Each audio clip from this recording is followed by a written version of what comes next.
And so our two stories for today's conversation will be taking us to the center of Africa, talking about the Democratic Republic of Congo, where Pope Francis has made a visit to that African country. And the next story would also be taking us, well, definitely inside Africa, but this time to the western part of Africa. And now we're going to begin with Central Africa, where, like I mentioned earlier, Pope Francis makes his first visit to the DRC, Democratic Republic of Congo. Now, the Pope, who is the head of the Catholic Church, Pope Francis, during his visit to the DRC, has condemned what he termed economic colonialism in Africa on the first day of a trip to the mineral-rich Democratic Republic of Congo. In a speech at the presidential palace in the capital, Kinshasa, Pope Francis suggested that the DRC's history had necessarily been decelerated by conflicts and a history of foreign domination. However, the people of the Democratic Republic of Congo anticipate that the Pope's visit will revive hope and peace in the country. My colleague seated right here, Blessings Mosugu, did do a small report on the Pope's visit to the DRC. Would like you to watch this report, and when we come back, this is what we'll be talking about. It's the first papal visit since 1985 to the country where almost half of the 95 million people are Catholics. Pope Francis arrived in the Democratic Republic of Congo on a hugely anticipated trip, followed by a visit to South Sudan. Both countries have large Catholic populations and have suffered from long, violent conflicts, which the Pope's visit is expected to spotlight. Several thousands in the DRC have been making their way to the capital, Kinshasa, to catch a glimpse of the Pope. In his long-awaited speech, the Argentinian pontiff urged an audience of Congolese politicians and other dignitaries to stop choking Africa. È tragico che questi luoghi, in più generale il continente africano, soffrano ancora varie forme di sfruttamento. C'è quel moto che esce dall'inconscio di tante culture, di tanta gente. Africa va sfruttata e questo è terribile. Dopo quello politico si è scatenato infatti un colonialismo economico, altrettanto schiavizzante. Così questo paese ampiamente depredato non riesce a beneficiare della sufficienza delle sue immense risorse. Si è giunti al paradosso che i frutti della sua terra lo rendano straniero ai suoi abitanti. Il veleno dell'avidità ha reso i suoi diamanti insanguinati. Congolese President Felix Akede has also denounced the cruel atrocities committed in the Democratic Republic of Congo during a speech to authorities, the diplomatic corps, and representatives of civil society gathered for the visit of Pope Francis. Le peuple congolais vous accueille dans la joie et l'allégresse, comme il l'avait fait pour votre vénérable prédécesseur, le pape Jean-Paul II d'heureuse mémoire, lors de ses deux visites pastorales en République démocratique du Congo, alors République du Zaïre. Pope Francis has encouraged ongoing regional peace efforts and said that the people cannot grow accustomed to the bloodshed that has marked the country for decades. He also underlined the importance of free, transparent and credible elections, as the DRC is scheduled to hold a presidential election on the 20th of December. Blessings Mosugu, reporting for News Central.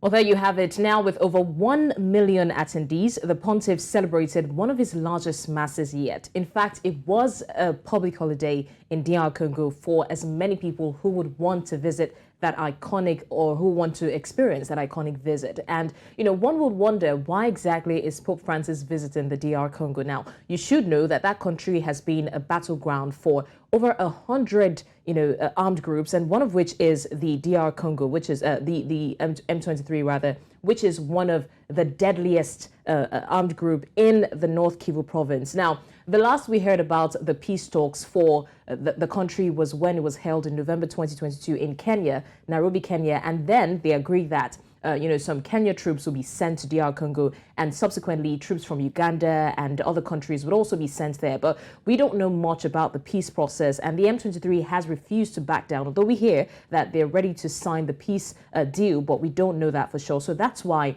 one of the reasons why the pontiff visited DR Congo, and he dropped a lot of messages encouraging them not to fight each other, yada yada yada. Anyways, joining us to discuss this is a writer, Loic Ekinga, who would help us understand the situation better. Thank you so much for joining us, Loic. Thank you for having me. Thank you for joining us, Loic. Now, like Blessings has mentioned earlier, of course, we know about the crisis that has been ongoing in the Democratic Republic of Congo for a while. But we also know that it's not just for the crisis that, we believe it's not just for the crisis that the Pope is visiting. We know that the Pope was due to visit the DRC sometime in June or July last year, but of course, due to health reasons, his trip was postponed to what we have now in early 2023. What else do we know about the Pope's visit? Why exactly is he coming to the DRC, and why at this time? Thank you for the question. I feel the reason is more or less the same. I believe that the Catholic community in the DRC felt it was important, considering the fact that the DRC, 50% of the population in DRC are Catholics, and DRC makes up a large number of Catholics in Africa.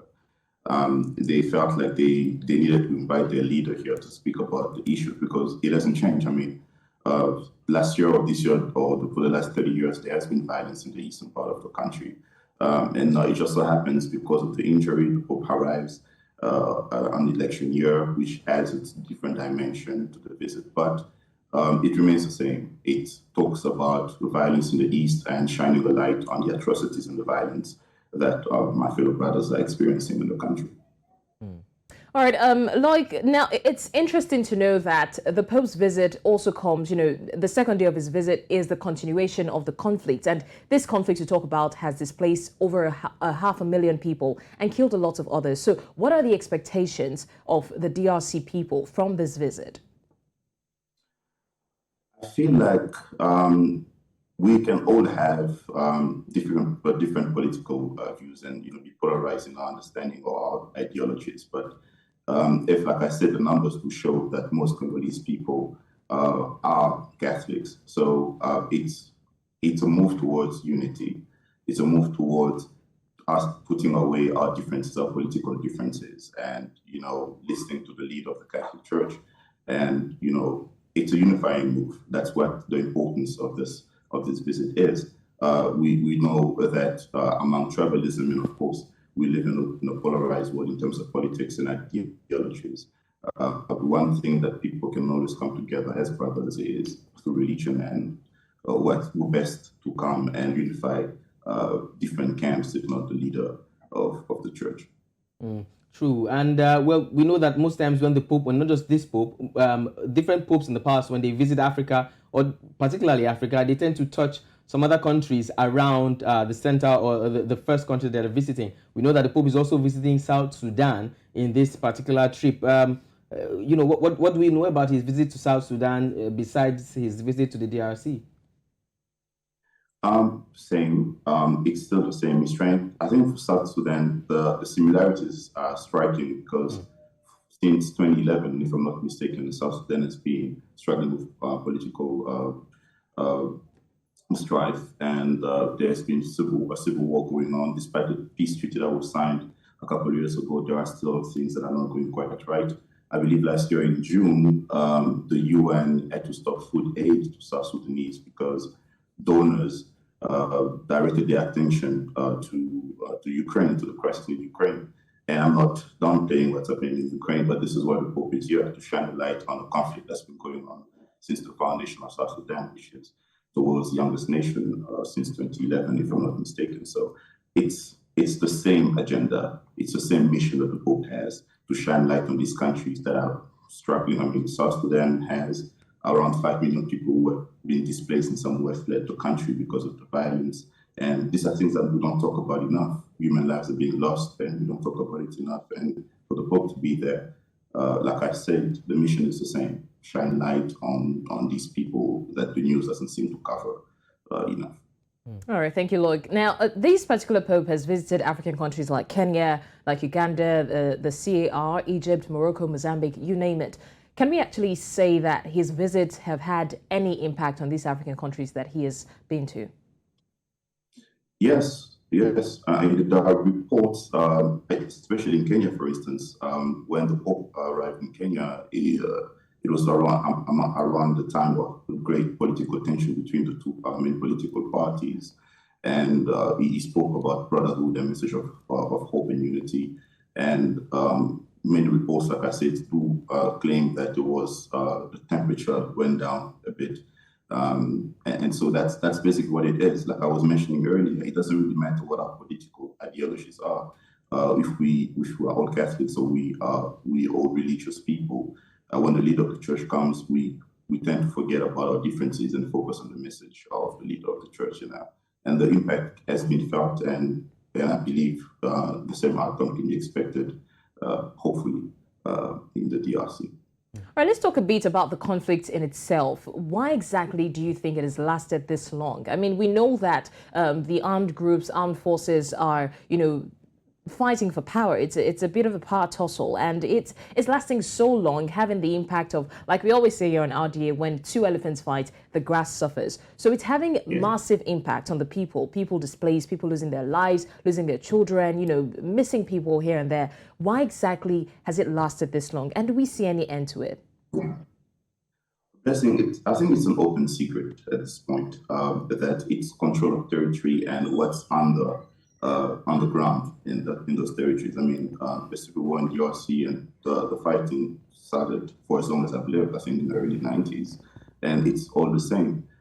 We can talk about Western implication, we can talk about proxy wars, but at the end of the day, what we know is that there is something very precious that these countries and these armed groups are trying to control, which is the minerals. And lately, with the discovery of the coltan reserves in DRC, I feel there's more incentive for these armed forces to commit these acts of violence, trying to control this very precious material. So it's an open secret. I mean, everybody knows that it's because of the minerals.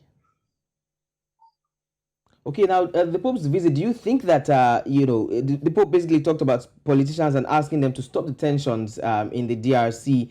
Do you think this will be of any benefit, basically, when it comes to politics going on in the DRC, not just the DRC, neighboring countries as well? Is the Pope's visit going to have any, would I say, impact in this particular case? I'm talking not just in the DRC now, particularly we're seeing issues between the DRC and countries like Rwanda. What do you think would come out of this? We can only hope that there will be some sort of talks towards peace and reconciliation. The Pope, throughout modern history, it's been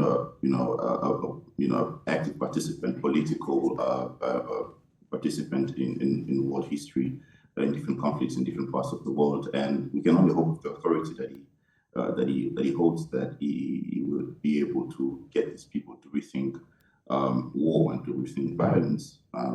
Honestly, we can only hope. I think the message the Pope is bringing is the message of hope. It's shining the light on these situations, these atrocities, so the world can talk more about it and force the parties involved to put an end to this madness. I mean, with the Pope's message to the politicians, one would think that implies that they have a hand in this. So do you think that the politicians are making the conflict worse? Do you think that they have a hand in it? That's difficult to tell. We know that when there's war, people tend to get rich. Throughout history, we know that there are obviously human factors and there are people chasing. Yes, people have something to gain because that's just the nature of war, and that's what we're hoping the Pope will change in a way for people to come together and forget about the differences and try to bring about peace for the people who are affected. All right, Loic Ekinga, thank you so much for joining us on, I was about to say on Democratic Republic of Congo. Thank you for joining us on Report Desk Africa. And we certainly do hope, like you have said, hope is what we can hold on to. We do hope that with the visit of the Catholic Pontiff, there will definitely be some rest in the DRC and other regions of Africa. Thank you once again for joining us. Thank you, Loic.